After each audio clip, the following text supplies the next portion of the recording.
Thank you, Mr. Chairman.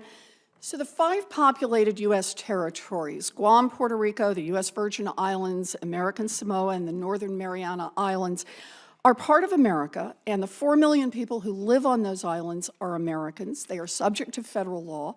More than 150,000 people from these islands have served our country in the armed forces. Many have died in the service.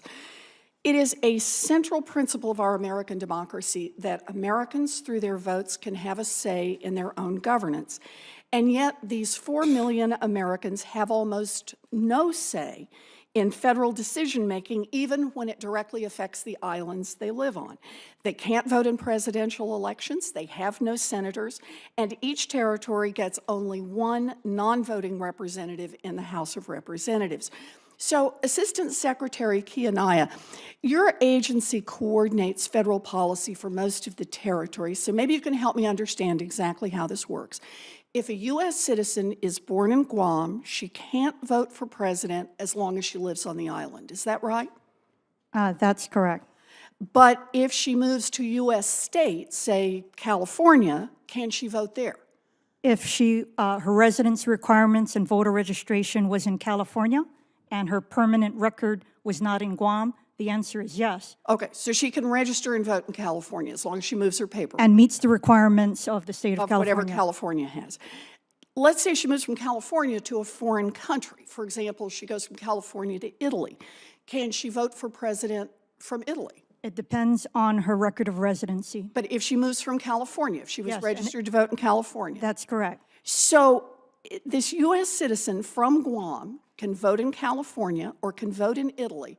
But if she moves from Italy back to Guam, she still can't vote there. Is that right? It depends on where her record of residency is. If it's still in California, because if it was California when she was Italy, and she still determines. Well, but that's my point. If she moves back, if her residency is now in Guam, she loses her ability to vote. That's correct.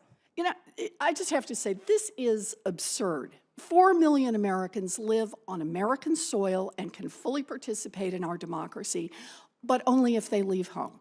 At their homes on U.S. soil, all of their representational rights disappear. This kind of second-class status is not how our government is supposed to work, and it has real implications. Right now, Puerto Rico is in a $72 billion hole. Much of its debt is held by Wall Street vulture funds that have intimidated local government into slashing funding for schools, for hospitals, for first responders. There's broad agreement that the current situation is unsustainable, and there have been several congressional proposals to create an orderly process for Puerto Rico to restructure its debt. But powerful financial interests would prefer we do nothing, and so far, Congress still hasn't acted. Congress should approve a plan to help Puerto Rico immediately, and that would be much more likely if the millions of Americans who live in Puerto Rico were allowed to participate fully in our democracy. The 4 million people who live in the territories are not the subjects of a king. They are Americans. They live in America, but their interests will never be fully represented within our government until they have full voting rights, just like every other American. Thank you, Mr. Chairman.